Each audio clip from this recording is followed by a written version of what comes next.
In the previous episode of the Ion Strom Chronicles, Invisible War was struggling with its frame rate, and crashes were aplenty. My Xbox fucking died, and came back from the dead. Will the Xbox hold out? Is the game any good? Was it really made with the Xbox in mind? All this and more in the thrilling conclusion of the Ion Shitstorm. The answer is no, yes, maybe. My Xbox died even before starting the recordings. The GPU capacitor started leaking again. I replaced the leaking ones, and even then it would freeze after a couple of seconds. I replaced the remaining ones, and now it doesn't even power on anymore. Oh, Xbox. We had a good 5 years together. Played through some great games. You were like a friend. A fat and heavy one.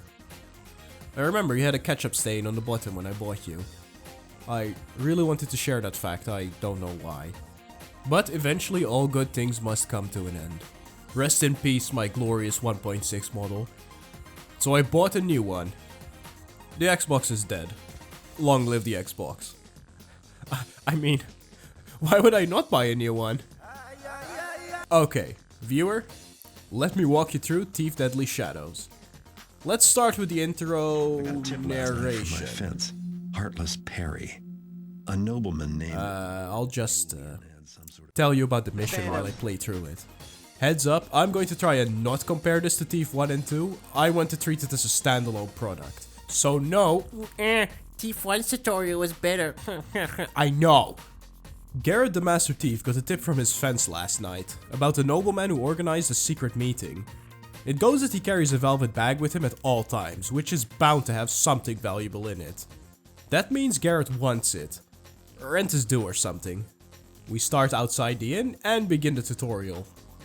With a text box. Don't compare to Thief 1. As we go through the level, we learn the ropes of the game. Sticking to the shadows and walls, learning how to use our blackjack and bow, collecting loot, and flashing people. As a tutorial, it's fine. It tutors. But it's a bit linear. But at least it's a good space to get a feel for the movement. Deadly Shadows takes a different perspective from the... Comparing to the previous games. In Thief Deadly Shadows, we have two different perspectives. First person and the one I don't use. Who plays this game in third person? I genuinely want to know, because it controls even worse than the first person view. Garrett feels sluggish to control, and a major part of that comes down to how his body is simulated. You see, Deadly Shadows does this thing where you can see your body in first person, which is absolutely sick and should be in every first person game. I mean, I even modded into Skyrim and Oblivion. But it also simulates his body moving. So I can slap the stick to one side and have to endure the jerky head movement Garrett makes. This also makes animation-based movements feel unresponsive, as grabbing a ladder, for instance, first stops me, lets Garrett grab hold, and then allows me to move. This runs contrary to what most first-person games tend to do. Most will give you a very direct control of the character, and for a good reason. I don't need to think about moving my arms and fingers while I'm writing the script. I just do it naturally, and my limbs do exactly what I want. And due to some body awareness, I know where they are located. To make a character in a first-person game feel good, I should have the same sense of control. Me grabbing hold of the ladder has already been done and processed in the real world by pressing buttons and moving sticks. You do not need to add another layer of the character making that movement. You're better off snapping the animation, making it quick over realistic. Ironically, making it more realistic makes it feel worse. Looking down at my body shouldn't be much more than a visual thing. Another thing that chaps my cheeks is Garrett's bounding box. It's a stadium. A spherocylinder. Not a box. Do you get why this is a problem? Stadia are... right, rounded on the bottom. Rounded objects tend to not stay in place. Especially around edges. Garrett will slowly start slipping once he's close to an edge, which does not make it uncommon to have scenarios like this.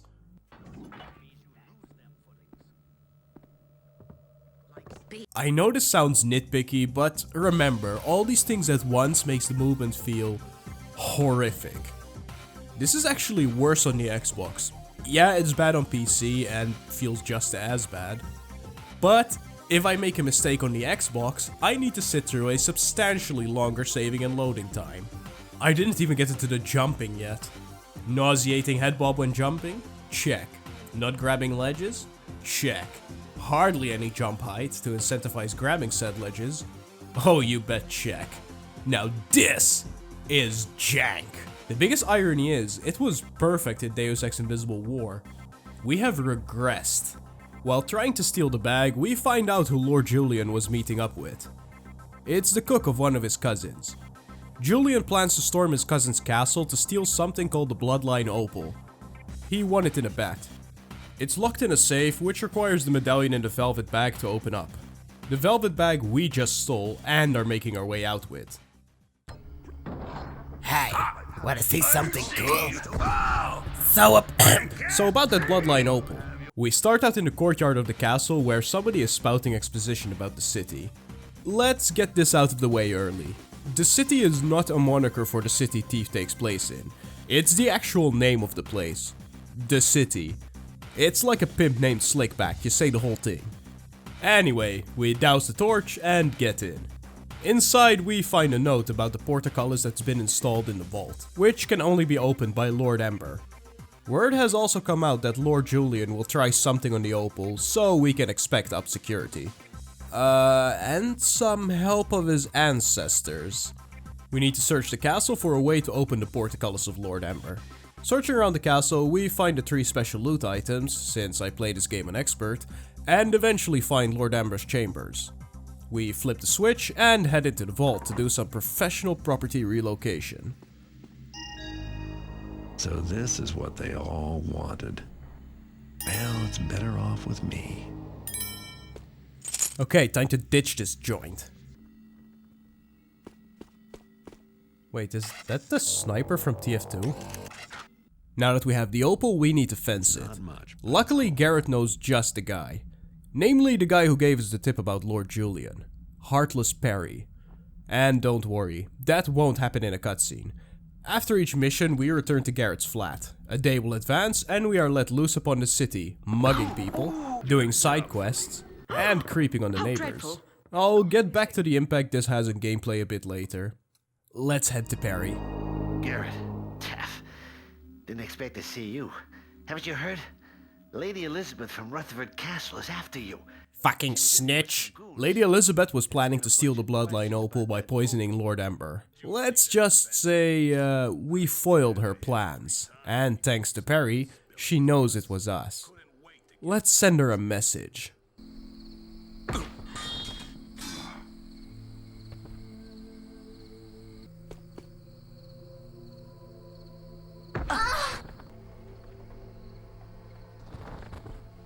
Still need to fence the opal though. Perry, the fucking pussy, got cold feet after getting knocked around a bit. So he won't take the opal anymore. Thankfully he told us about a fence who would be willing to take the opal off our hands. Black Market Bertha. Which sounds like a name for an illegally sold cow. I first need to buy some stuff, so let's head into the... Garrett, I can't believe it's you in my store. Let me know if you need help finding anything. I'm Marla. It seems we met our biggest fan. This is Marla. Say hi to Marla. At Bertha's, we can finally flog the opal. Damn fine opal. Just before we leave, Bertha tells us a man came by and left a note for us. Heading outside, we read what it says. Well, he seems like a man of few words. Let's head over there.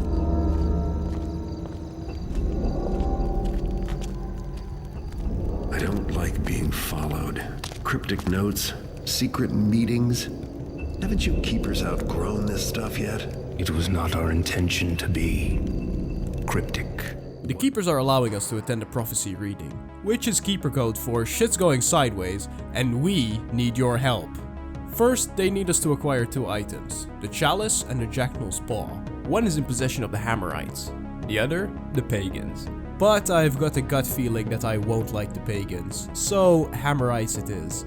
While I get going, snooping as usual, let me explain the backstory a bit, since you've just been hit by a bunch of random names.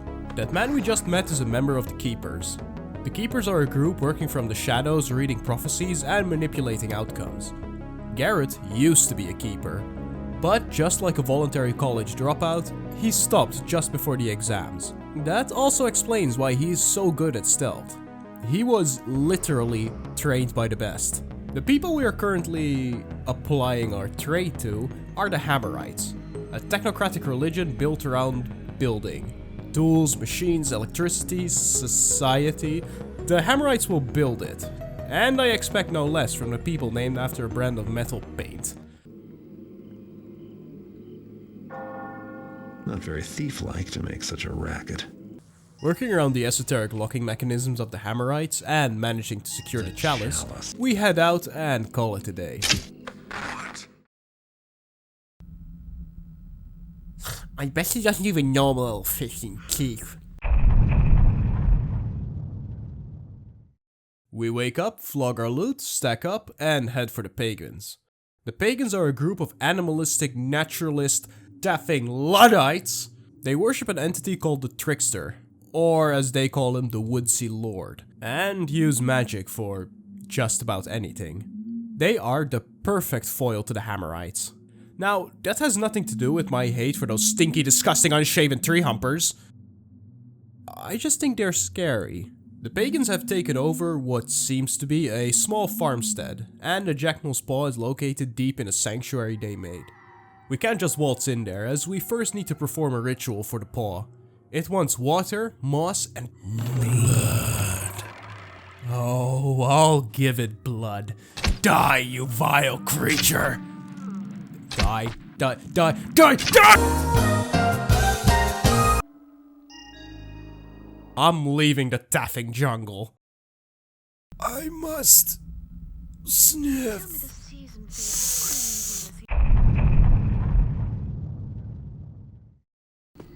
You've returned with the artifacts, Garrett. Excellent. Follow me.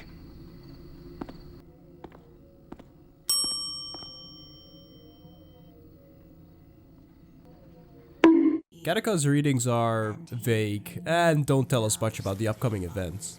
Garrett, ever based as he is, spits this straight. Clear as mud. Exactly what will happen. Before we get a concise answer, we get called to First Keeper Orland. He's the head honcho of the Keepers, and it seems Garrett and Orland know each other well. You've moved up in the world, Orland. Nice view. Yes, I have. It's First Keeper Orland now, Garrett. Within these walls, you answer to me. He begrudgingly grants us access to the library so we can perform some research of our own, since we apparently know how to better shape the outcomes. You will not ply your trade here, thief. If anything happens, you will be held accountable. Is this clear? Perfectly. Perhaps you should translate for Gattaca.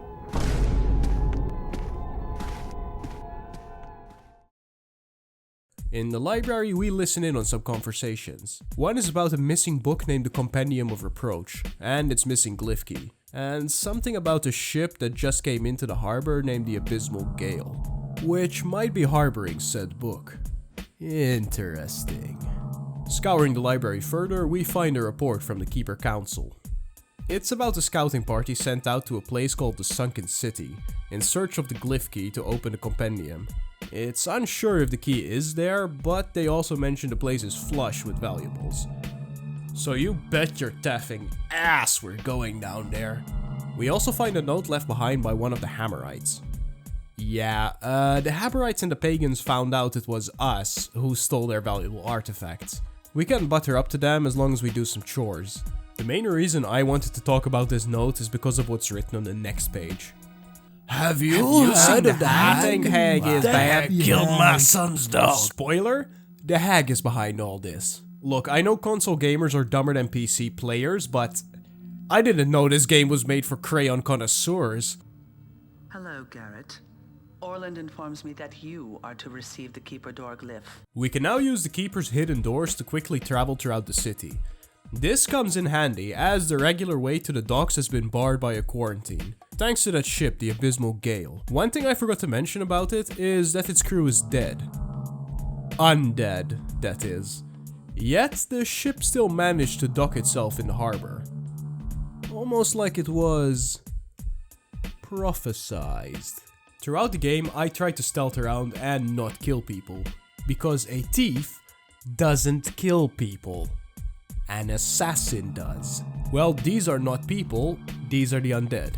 And boy, do I have a bunch of flash bombs. In the ship's hold lays a shipping manifest.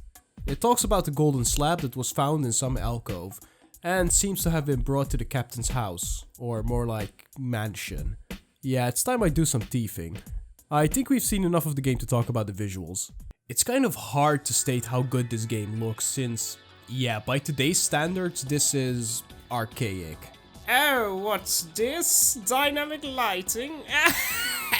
Oh, how quaint. Oh, and it's struggling too. Poor you. So compared to the games at the time, God, it joins the 6th gen games with amazing lighting lineup. But not everything is sunshine and rainbows, or shadows and blackjacks. You might have noticed this game suffers from some severe screen tearing. That goes for you and me, as this is not a recording issue. No VSync for you.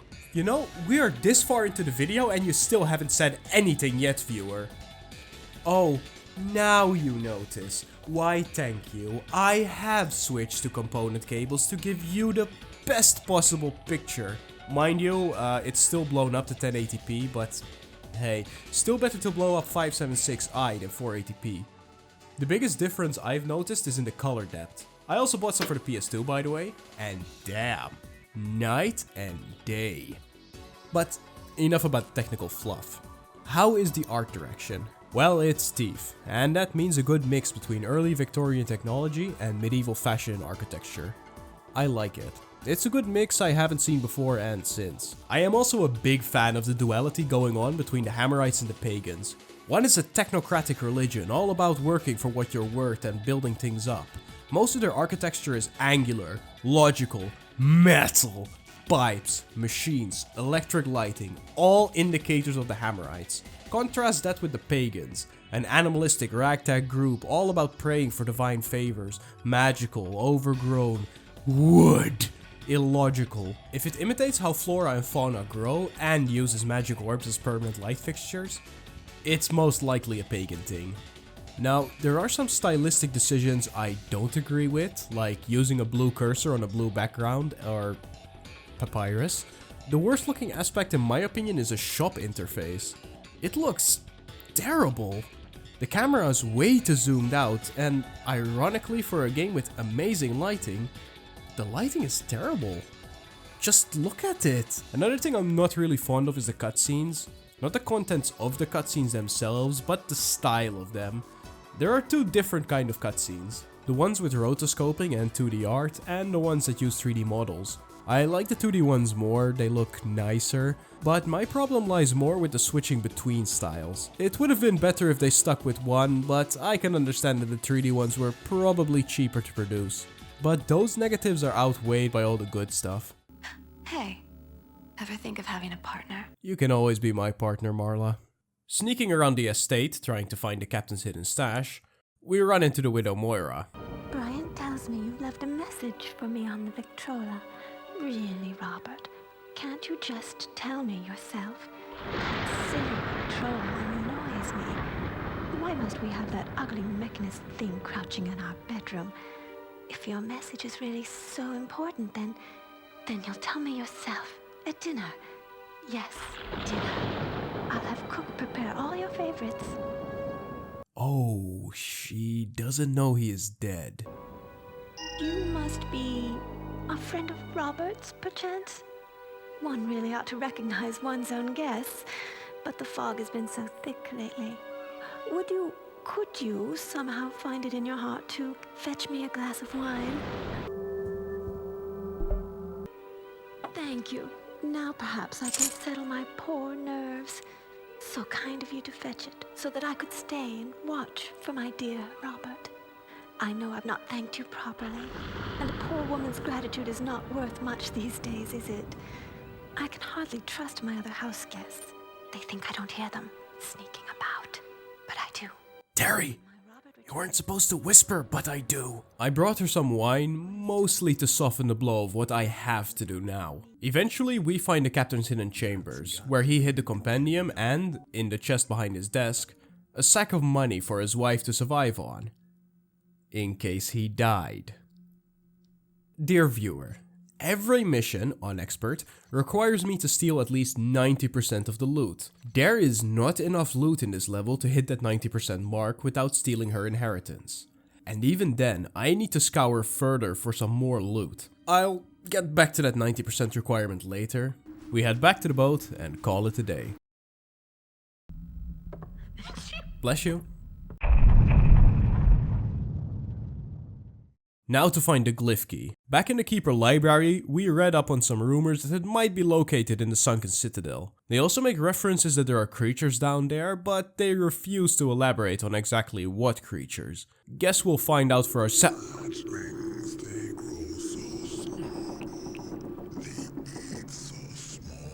These are the Kershock. They might seem like harmless fish people, but don't be fooled. They are known to attack any intruder on sight. I am going to show you how to take them out. Alive. There are also rat people if that's more your thing. Oh, and people apparently.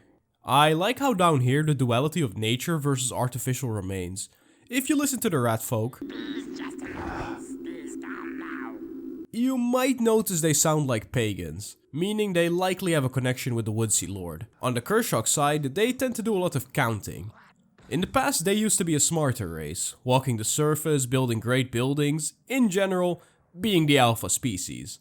In books, we can read they also used to pray to the Woodsea Lord and were quite favored by him. He even gave them something called the Crown of Power.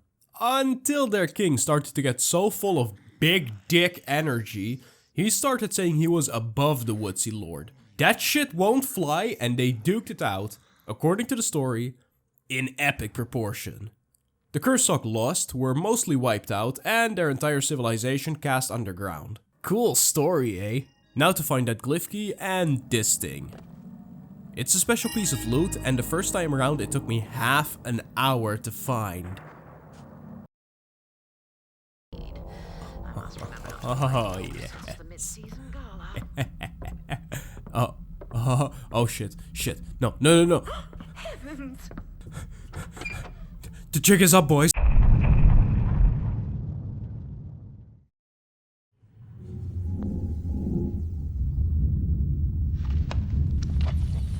This passage here speaks to us now. Very powerful. Savor temporalis nundame. The prophecy Katika is reading speaks about how the evil ones will be pointed out once the progress of time ceases. The keepers want to wait it out and contemplate the meaning behind the words. Garrett, on the other hand, wants to take a more proactive approach. He takes the prophecy more literally and wants to go into the clock tower on Stone Market and sabotage it. Orland tries to forbid us, but we are no keeper he can command around.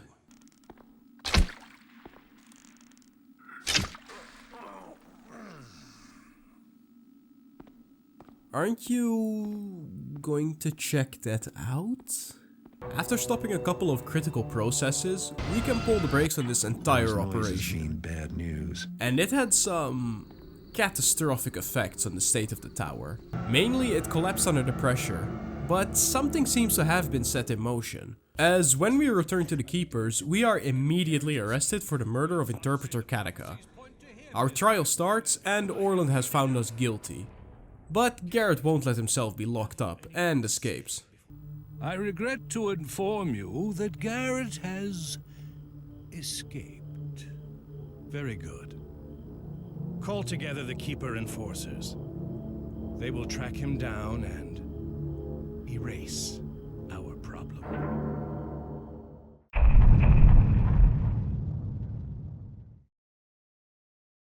The Keeper's secret police is after us, and the entire city, I guess, since they attack everything on sight. They have a very unique way of talking, telepathically. Garrett can pick up their brainwaves or something, since he can also hear them. It's cool that their audio sounds like it's coming from our head. They are always at full volume, no matter the distance. Which makes me realize I haven't spoken about the audio yet. It sounds amazing, especially when you activate Dolby Digital Surround Sound. It gives you a feel for how the sound moves throughout the room. If your vote is to be no, remain unseen in your alcove. Shame I have to listen to it through a speaker on a 2004 plasma TV. Garrett thinks his fence in Old Quarter can help him out. But once we get there, we find out that the enforcers got to him first. Scouring the room, we find a note from a friend telling us to head home. Without much to go on, we follow the advice.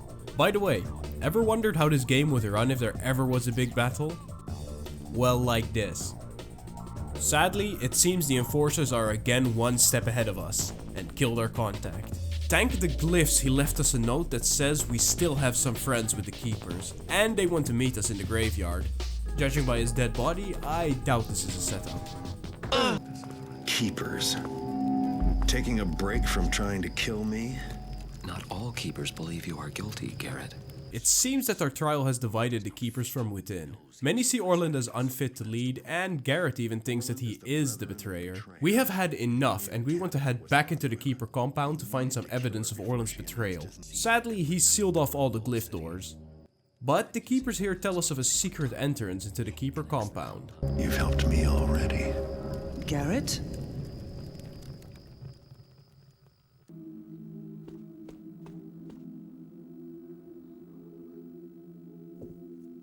Let's see what you hide in your office, Orland.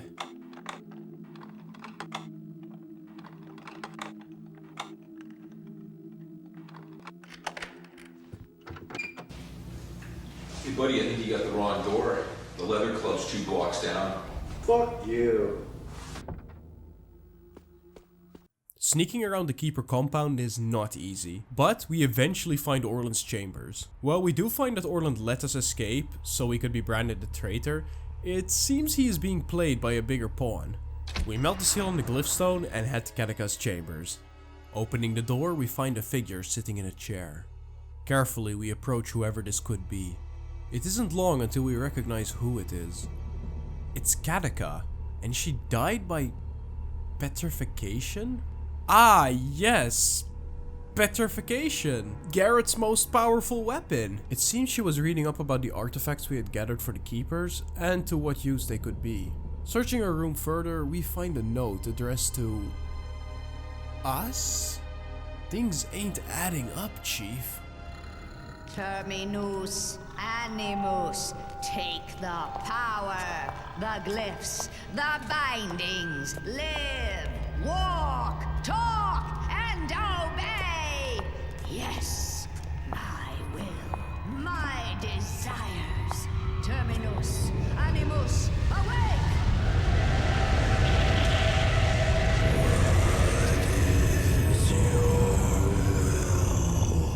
That was the hag. She used glyphs to animate the statues, and they are now hunting us. Great. These things are quite scary, mainly because you can't just blackjack them. But that doesn't mean I can't take them out.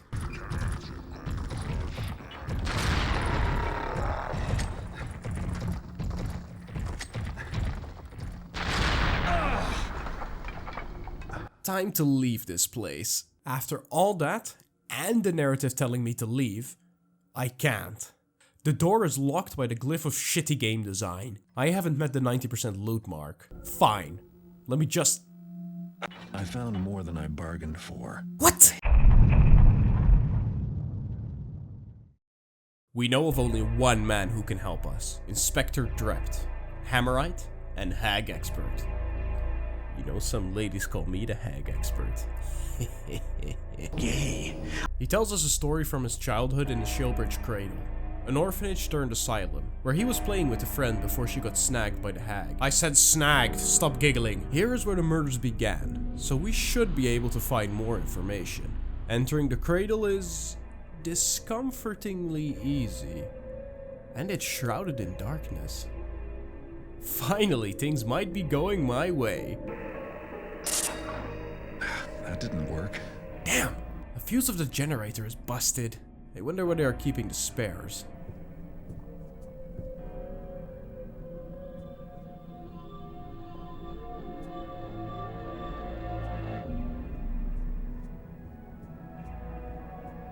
She looks familiar.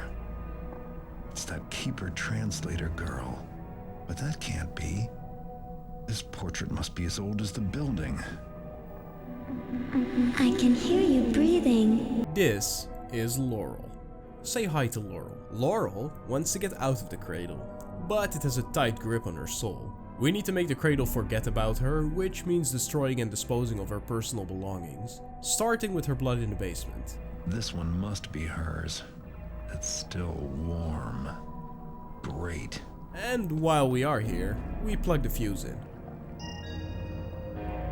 And now I somehow feel less safe with the lights on. Past the emergency gate, we find a drain to dump the blood in, causing it to be outside of the cradle's sight. Sadly, this is not enough to make the cradle forget her, so we must venture deeper. Her nightgown was stolen by one of the patients.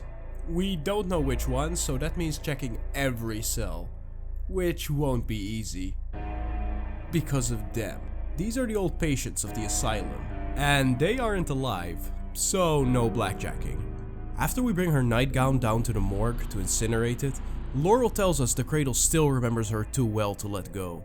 The only thing left of her is her diary, and that thing is ripped into 1,000 pieces. Luckily for us, we can go into the patient's pasts where the diary is still in one piece.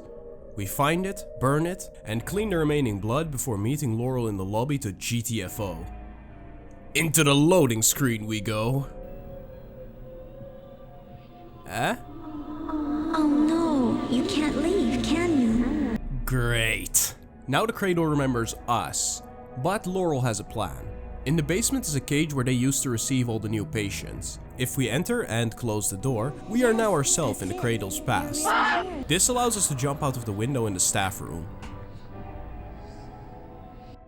And all that tension and horror can be removed if we bring some holy water and flash bombs. Why would you design it? Back in the streets, we follow Laurel to her final destination, a hidden room in the catacombs under a Hammerite fort. We wash away the glyphs on her casket. This allows Laurel to finally rest, but, more importantly, causes the shapeshift on the hag to fail. No. Curse her stinking, rotting bones! You think you can snare me, trap me with your secrets? I am secret, kept for decades. You scratch out glyphs and think you have them, but I wear them, drink them, breathe them, know them far better than you. The hag is loose. Back at the Keeper HQ, we learn that she wants to use something called the final glyph. The Keepers are vague on what it does. All we know is that she needs 5 artifacts to activate it. And 2 of those artifacts are the chalice and the paw which she just took. We need to get them back from her lair. While scouring Aldil for hints of the hag's lair, we find a note posted on the door of the pumping station. The pagans saw an abomination slink into the canals and want to give us a medallion to clear the vines of the door. Thanks to being an ally with the pagans, I can just waltz in, pick up the medallion, drain the canal, and find the hag's lair, where it doesn't take long until we find her secret library. Look around us, Garrett. This is Kamal's secret library.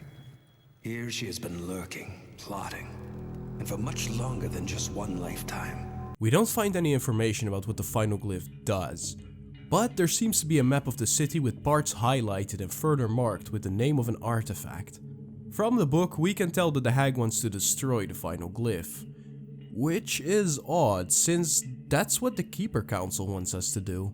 But one thing is clear, we need to find the rest of the artifacts before the hag does. Other than the paw and the chalice, which we just stole back from her lair, the rest of the artifacts are in possession of the Wheelstorm Museum. But before we leave for the museum, the hag has left us a glyph. The glyph of unbinding allows us to do this with our blackjack.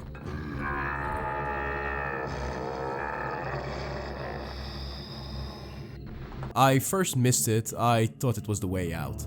Not my fault that they used a door glyph. Going into the museum, we run into an old friend. Comes a man, less one eye to carry me again. Well, aren't you a feisty little artifact? You miss your eye, little man.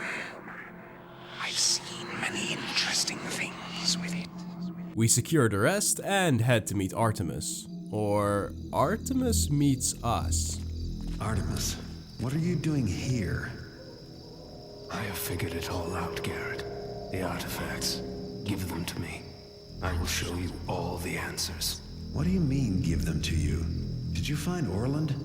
What's wrong with you? Orland joins in to tell us Artemis has showed him the light. We are not to destroy the final glyph, but activate it. Before he tells us what the final glyph does, we find out what's wrong with Artemis. But still one step behind. Your keeper Artemis, convenient to use his form to take the artifacts from you. Garrett slinks off into the darkness, and we know what to do. Each monument in the city has a sitting carved into it. We must place the corresponding artifact into the sitting. We place almost all of them, but before we finish with the eye, we have to secure something precious.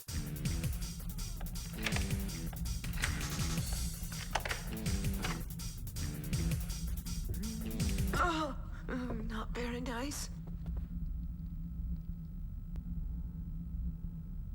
You're safe with me now. Nothing bad ever happens in my bedroom. Placing the eye reveals what the final glyph is meant to do. The final glyph is the glyph to erase all glyphs from existence. It's why the hag wanted it destroyed and the keepers were reluctant to use it. It meant that they would both lose their source of power.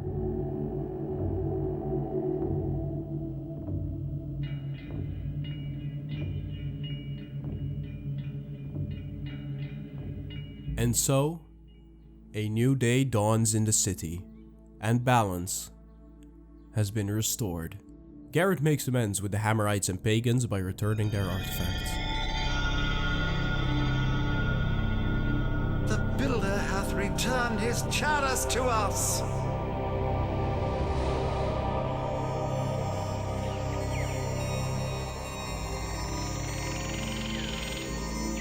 Them Jacknall's paw, it becomes he back to us.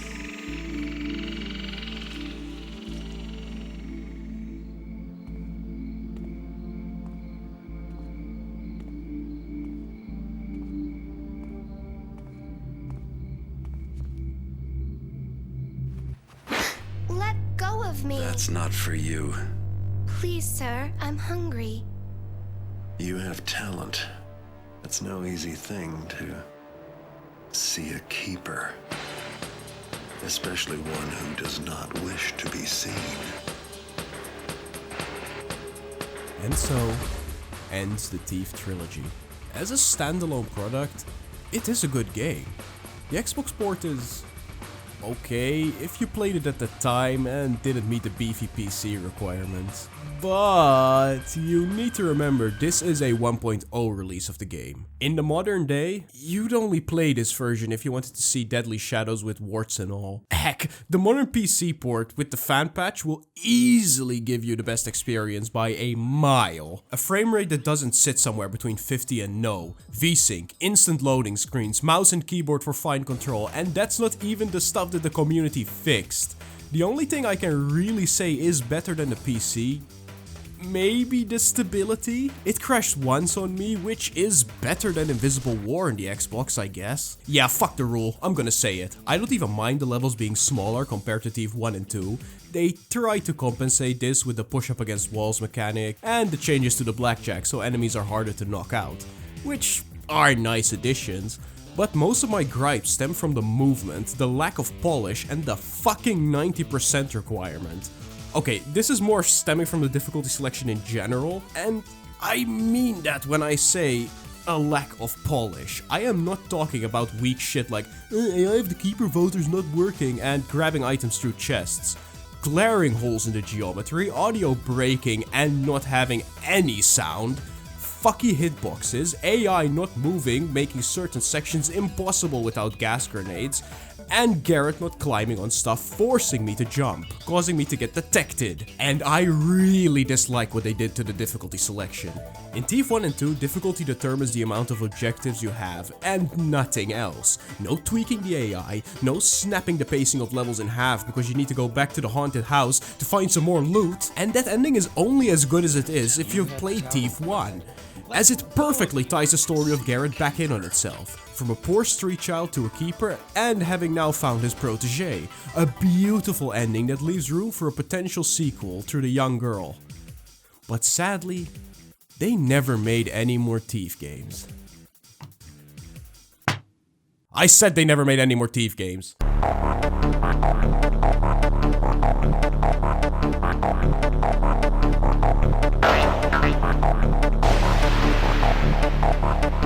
The worst part is you can't replace the drives. All my progress in DOA Extreme is gone. Do you know how